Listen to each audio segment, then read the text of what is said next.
아까 말씀으로 함께 은혜를 나누고자 하겠습니다. 사람들은 자기의 삶을 가장 아름답게 꾸미고 싶어 합니다. 또 안전하게 꾸미고 싶어 합니다. 그런데 그렇게 되지 않을 때 우리는 상처가 얻게 됩니다. 우리는 아픕니다. 그럼 이때 가장 힘이 되는 말이 있습니다. 그 말씀이 어떤 거냐? 로마서 8장 28절입니다. 우리가 볼 때 아무렇지 않은 상처를 보일 수가 있습니다. 그저 그런 상처를 보일 수가 있습니다. 그런데 하나님은 그 상처를 선으로 바꿔주십니다. 그럼 어떻게 선으로 바꿔주실까요? 하나님은 위로의 하나님이십니다. 이 하나님이 우리를 위로한다라고 나와 있습니다. 위로를 함으로 내 상처를 사명으로 바꿔준다라고 하고 있습니다. 위로, 따뜻한 말입니다. 괴로움을 덜어주는 말입니다. 슬픔을 달래주는 말입니다. 그런데 하나님은 우리가 흘리는 눈물을 닦아주십니다. 우리 상처를 만져주십니다. 우리 차가운 마음을 녹여주십니다. 우리가 고통 가운데 있을 때 우리와 함께 해주신 분이십니다. 우리를 이해를 해주십니다. 우리 상처를 은혜의 손길로 어루만져 주십니다. 보이는 상처는 치료하면 그만입니다. 그런데 내 마음의 상처는 우리 눈에 보이지 않습니다. 그래서 내버려 둘 때가 있습니다. 마음의 상처를 내버려 두면은 상처는 커지게 됩니다. 점점 더 아파집니다. 내 삶을 흔들어 버립니다. 상처가 내 가치를 의심하게 만들어 버립니다. 나를 비난하게 합니다. 다른 사람을 멸시합니다. 행복이 조금씩 사라집니다. 사람을 만나는 게 두렵습니다. 사람을 만나면 저 사람이 날 좋아하지 않을 거야. 이런 생각을 하게 됩니다. 사람들을 피하게 합니다. 그래서 어떤 사람들하고 담을 쌓아버립니다. 이거는 치료되지 않는 상처, 파괴입니다. 그런데 문제는 우리도 상처를 주고받습니다. 우리는 살아가면서 상처를 주지 않고 받지 않으면 좋은데 이거는 불가능입니다. 그래서 우리 다른 사람에게 상처를 덜 주고 덜 받을 수 있는지 관심을 가져야 합니다. 아니면 받은 상처를 잘 치료를 해서 그 상처가 나한테 유익이 되는지 생각을 해봐야 합니다. 상처로 잘 된 사람들이 많이 있습니다. 토크쇼 여왕이 있습니다. 이 사람은 어렸을 때 많은 상처를 받았습니다. 그런데 그 상처를 잘 치료를 해서 승리의 삶을 살아가고 있습니다. 이 사람은 많은 사람들의 상처를 치료를 해주고 있습니다. 그래서 과거에 받은 상처를 어떻게 해석하냐로 행복해질 수가 있습니다. 그리고 비참해질 수가 있습니다. 내 마음이 아플 때 왜 아픈지 정확하게 알아야 합니다. 내가 어디가 아픈지 왜 아픈지 바로 알아야 합니다. 왜요? 그래야 아픈 거를 치료를 할 수가 있습니다. 하나님은 예수님을 상처 입은 치료자로 세웠습니다. 넘겨주세요. 1절입니다.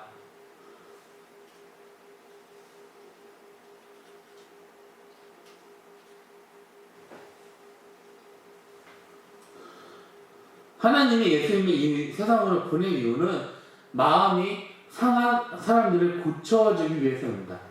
상처받은 마음, 더 나아가 포로된 사람, 죄에서 해방시켜주기 위해서입니다. 이 말씀은 예수님이 오기 전, 700년 전 바벨론 포로로 있는 이스라엘 사람들을 표현한 말입니다.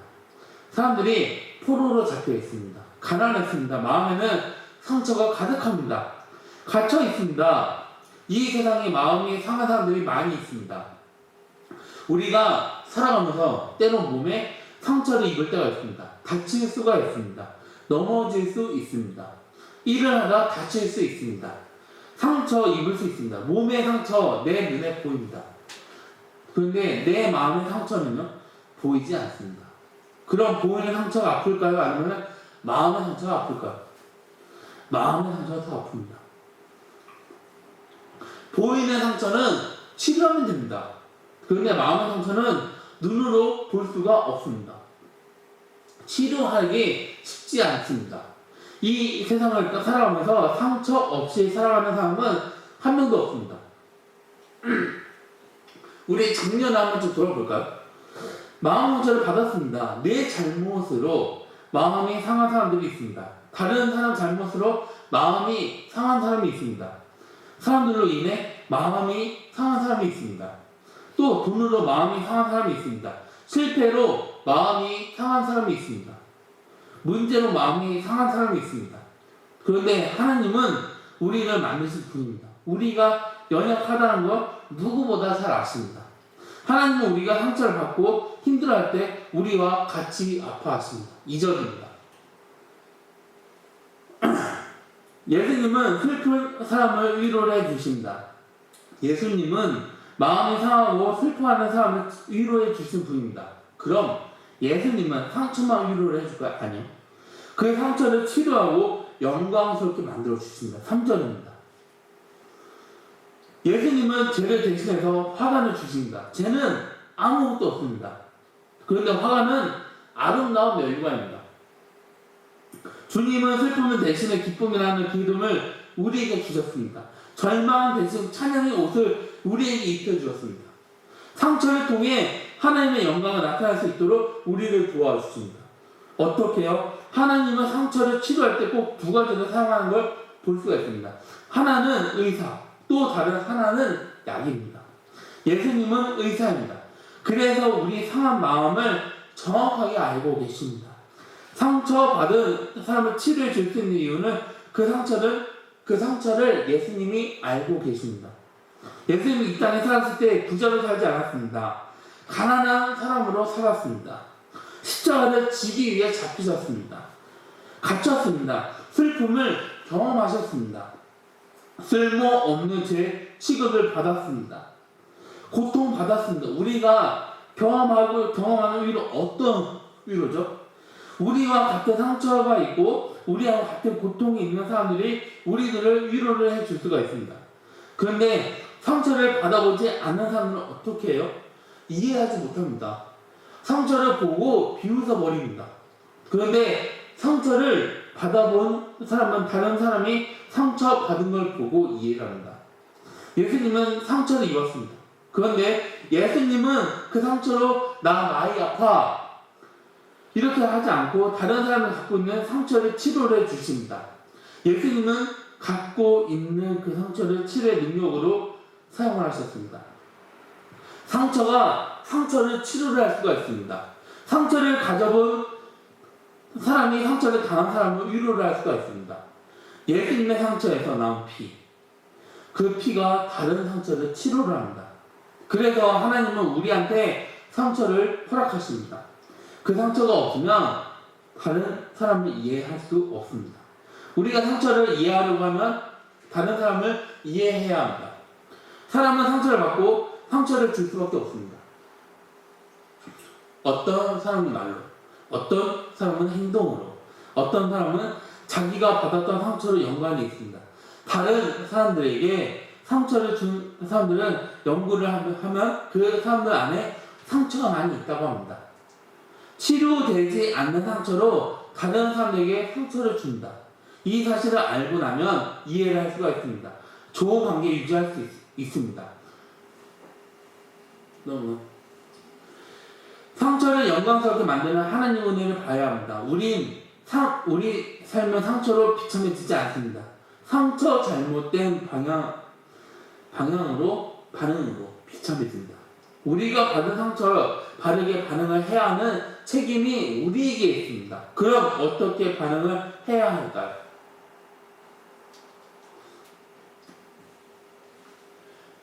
우리 상처를 예수님한테 가져가야 합니다. 우리 상처를 이해해 줄 수 있는 주님께 가져가야 합니다. 주님은 많은 상처를 받았습니다. 그런데 상처를 받았는데 불행해하지 않았습니다. 그래서 우리 상처를 주님께 가져가야 합니다. 예수님은 상처 투성의 삶을 사셨습니다. 상처를 받은 주님이었지만 주님의 삶은 비참한 삶이 아니었습니다. 상처가 많다고 비판하고 불평하는 사람들이 있으면 예수님 앞으로 나가시길 바라겠습니다. 그리고 예수님의 상처를 보시길 바라겠습니다. 예수님의 상처를 보고 내가 받은 상처하고 비교를 해 보시길 바라겠습니다. 예수님의 상처는 가난의 상처였습니다. 머리 둘 곳이 없는 가난한 삶이었습니다. 배신당한 상처였습니다.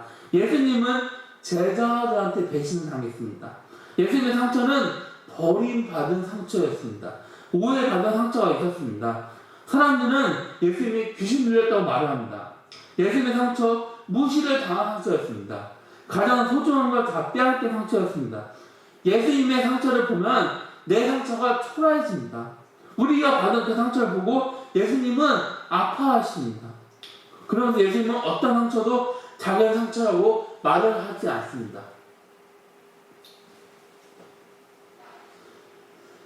우리 상처를 하나님 은혜 아래로 가져가야 합니다. 똑같은 건 누구 손으로 가져가는지 달라질 수가 있습니다. 같은 음식 재료이긴 하지만 누구의 손에 맡겨지냐, 음식 맛은 달라질 수 있습니다. 같은 고기지만 누가 연주를 하고 누가 부르냐로 듣는 사람이 다르게 느낄 수가 있습니다. 우리 상처도 마찬가지입니다. 누구 손에 맡겨지냐, 상처가 달라집니다. 예수님은 우리를 흑암의 권세에서 건져주셨습니다. 골로새서 1장 13절입니다. 사람들은 상처를 이용해 원망을 합니다. 다른 사람들을 의심하게 만듭니다. 복수를 합니다. 쓴뿌리를 갖고 한 맺힌 인생을 만들어버립니다. 과거 내가 받은 상처를 숨겨버립니다. 상처에 대한 아픔을 생각합니다. 그러면서 내 자신을 우울하게 만들어버립니다. 상처로 통한 억눌린 삶을 살아가게 만듭니다. 사람들 관계에 담을 만들어버립니다. 관계를 끊어버립니다. 다른 사람을 비판합니다. 그래서 상처는 흑암의 권세, 저주 아래 두지 말아야 합니다. 하나님의 은혜 자리로 가지고 나와야 합니다. 하나님의 은혜는 상처를 통해 이해하게 만듭니다. 그 상처를 영광스럽게 만듭니다. 하나님의 은혜는 우리 상처를 갖고 십자가로 나가게 만듭니다. 거기서 하나님의 사랑을 경험하게 만듭니다. 상처를 회복시켜 주십니다. 그러면서 의사인 예수를 만나게 해주십니다. 성령의 기름 부음으로 치료를 경험하게 도와주십니다. 사탄은 우리 아픈 상처를 어떻게 하죠? 더 부풀어버립니다. 더 아프게 만듭니다. 그런데 성령님은 우리 상처를 기름에 부어주십니다. 우리 상처를 만져주십니다. 치료를 해주십니다. 아픔을 달래주십니다. 고통을 제거해 주십니다. 그런데 마음속 깊이 감춘 상처를 다시 꺼내 하나님 은혜 앞으로 가져가는 건 쉬운 일이 아닙니다. 왜요? 우리는 내가 받은 상처를 감춰버립니다. 숨겨버립니다. 드러내지 않습니다. 그래도 살아가는데 문제는 그 상처가 회복되지 않은 채로 남아있으면 사탄은 그 상처를 이용하게 됩니다. 그러면서 우리 삶을 최악으로 이끌고 갑니다. 그래서 우리가 해야 하는 일은 아프지만 우리 상처를 꺼내야 합니다. 하나님 은혜 자리로 가져가서 내 상처를 하나님한테 보여드려야 합니다. 주님한테 내 상처를 치료해달라고 맡겨야 합니다. 우리 주님을 믿어야 합니다. 그리고 주님한테 맡겨야 합니다. 이렇게 하나님이 우리 상처를 맡아준다고 할 때 놀라운 일이 우리에게 생기게 됩니다. 우리 아픈 상처를 아름답게 만들어주십니다. 3절. 사탄은 우리 상처에 기름을 부어버립니다. 우리 상처를 덧나게 만듭니다. 우리 상처를 더럽힙니다. 그런데 하나님은 우리 상처에 기름을 붓는 대신 아름다운 면류관을 씌워주십니다. 주님은 우리 상처를 잘 만져주십니다. 그리고 아름답게 만들어주십니다. 예수님을 아름답게 만드는 건 예수님의 상처입니다. 예수님의 손에 못자국, 옆구리 창자국, 우리 못자국, 창자국 없는 예수님을 생각할 수가 없습니다. 예수님의 몸에 상처받은 흔적이 있습니다. 위대한 사람은 상처가 없는 사람이 아닙니다. 상처를 통해 더 아름다운 삶을 만들어간 사람들입니다. 그 상처가 사람들을 만들었습니다. 우리 성령님의 도움을 받아야 합니다. 성령님의 기름 부음을 깨달음과 관련이 있습니다. 깨달음이 있는 모습을 보게 해주십니다. 우리 문제는 내 상처를 있는 그대로 보지 않고 자꾸 포장을 합니다. 과장을 합니다. 아무렇지 않은 것처럼 행동을 합니다. 내 상처를 크게 보고 다른 사람의 상처를 가볍게 생각을 합니다. 성령님, 중요한 일은 내 상처를 크게 보고 다른 사람의 상처를 가볍게 생각합니다. 성령님의 중요한 일은 내 상처를 보게 만듭니다. 우리 상처를 당연하게 보고 치료를 해주십니다. 성령님은 우리 상처에 의미가 있다는 걸 알게 해주십니다.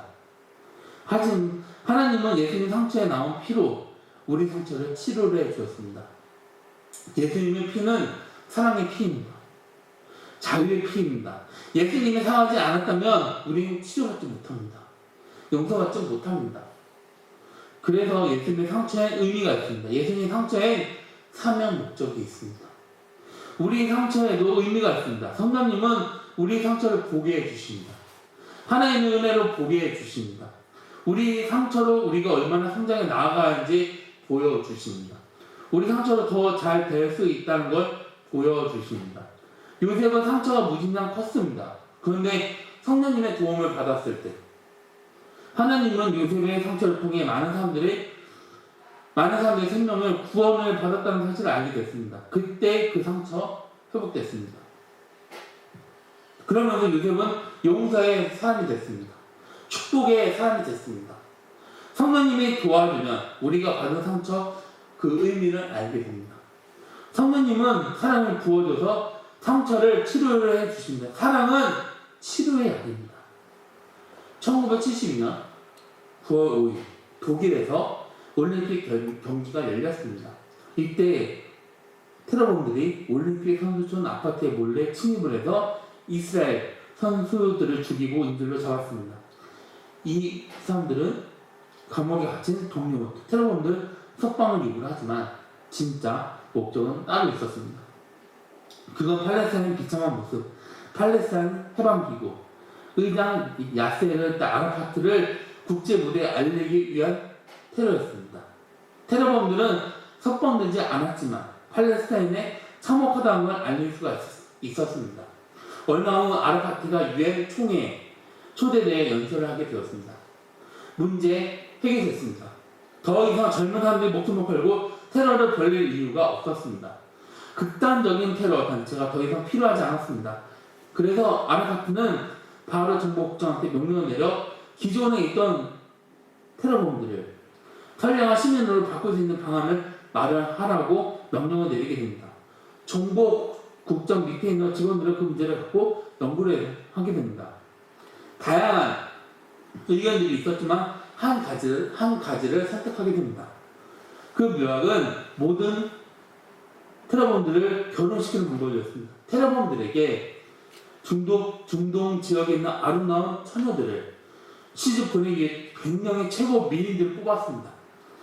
그리고 또 레바논 수도 베이루트에 100명의 남녀들 모여 합동 결혼식을 올리게 됩니다. 신랑은 한때 폭탄으로 자기 몸에 감은 테러범들이었습니다. 신부는 중동 지역에서 뽑힌 최고의 미녀들이었습니다. 아라파트는 한 가정 3,000불 일하는 등록금, 평화롭게 일할 수 있는 직장, 그리고 가전제품, 아파트 한 채를 보너스로 줬습니다.